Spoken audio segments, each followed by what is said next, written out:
આજે આપણે બનાવીશું બીલાનું શરબત, જે આપણને ગરમીમાં ખૂબ જ રાહત આપે છે. તો બીલાના શરબત માટે સૌપ્રથમ આ રીતે બીલાને તોડવાનો છે. તોડી અને તેની ઉપર ક્રેક થઈ જાય તો આ રીતે તેની સ્કિનને આપણે હટાવતા જશું અને તેનો પલ્પ જે અંદરની ભાગમાં રહેલો છે તે આપણે બહાર લેતા જશું. તો આ રીતે ધીમે ધીમે તેને નાના દસ્તાથી આપણે આ રીતે મારતા જશું, અથવા તમે જમીન ઉપર પછાડશો તો પણ તે ભાંગી જશે અને આ રીતનો તેનો પલ્પ હશે. તો હવે આ પલ્પમાંથી હું અહીં બીલો મોટો છે તો અડધો પલ્પ એક વાસણની અંદર આ રીતે ચપ્પુની મદદથી લઈ લઉં છું. અત્યારે હું જે પલ્પ લઉં છું તેનાથી મારે 10 ગ્લાસ શરબત તૈયાર થશે. તમારે તમારી જરૂરિયાત પ્રમાણે ક્વોન્ટિટી લેવાની અને બીલો બને ત્યાં સુધી પાકો હોય તેવો લેવાનો. હવે આ જે પલ્પ લીધો છે તેની ઉપર આપણે ગરમ પાણી એડ કરશું.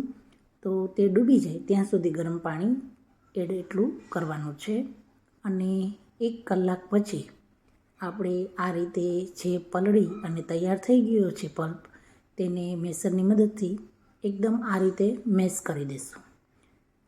જો તમે આ રીતે મેશ કરવા ના માંગતા હોય તો તમે મિક્સરમાં અથવા બ્રાઇન્ડરમાં પણ ફેરવી શકો છો, પણ પહેલાં આની અંદર જે બીજ રહેલા છે તે ખાસ દૂર કરી લેવા, તો મિક્સરમાં પ્રોબ્લેમ નહીં થાય. અથવા તો તમે આ રીતે પણ કરો. આ રીતે સૌથી સરળ રીત છે કે ગરમ પાણીમાં 1 કલાક પલાળી અને મેસરની મદદથી એકદમ સરસ મેશ કરી લ્યો, અથવા હાથેથી એકદમ મેશ કરી લ્યો. ત્યારબાદ આ સ્ટ્રેનરની મદદથી એકદમ સરસ ગાળી લેવાનું. તો પલ્પની અંદર જે બી છે તેમજ તેના રેસા છે તે બધું જ આ સ્ટ્રેનરની અંદર રહી જશે અને એકદમ સરસ ગળાઈ અને પલ્પ તૈયાર થઈ જશે.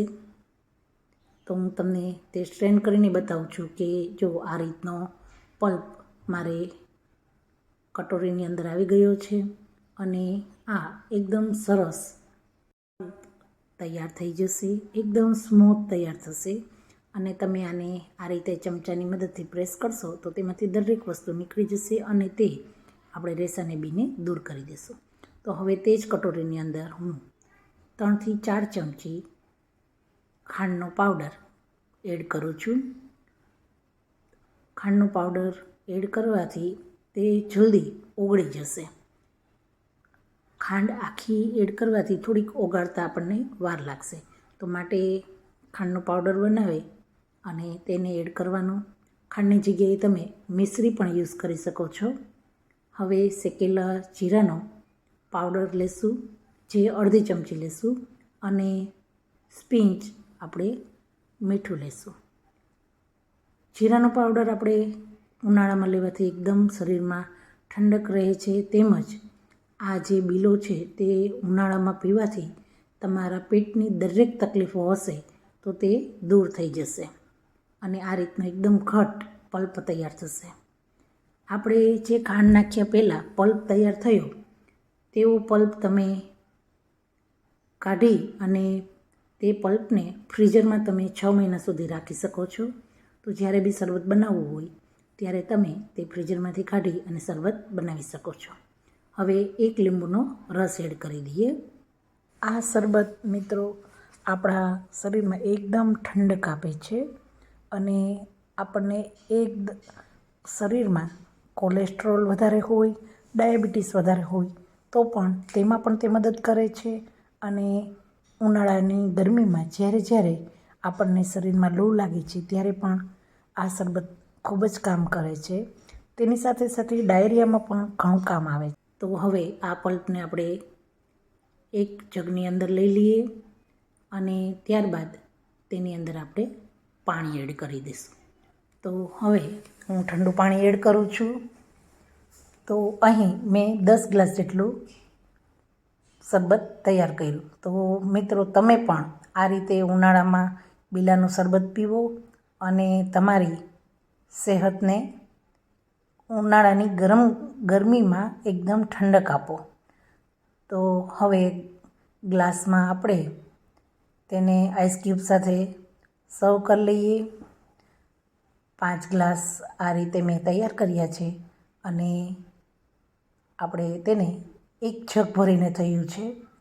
તો હવે ગ્લાસમાં લઈ લેશું. તો પલ્પ આ રીતનો તૈયાર હોય મિત્રો તો તમે ગમે ત્યારે પાણી અને ખાંડ એડ કરી અને શરબત તૈયાર કરી શકો છો.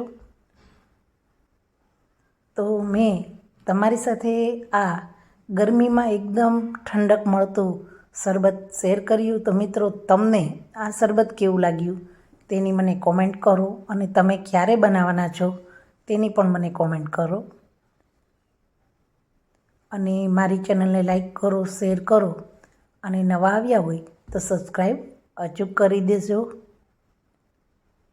હું તમારી માટે આવા જ નવા આઈડિયા લઈને આવતી રહીશ. ફરી મળીશું આપણે HM કિચનમાં નવા આઈડિયા સાથે. થેન્ક યુ મિત્રો.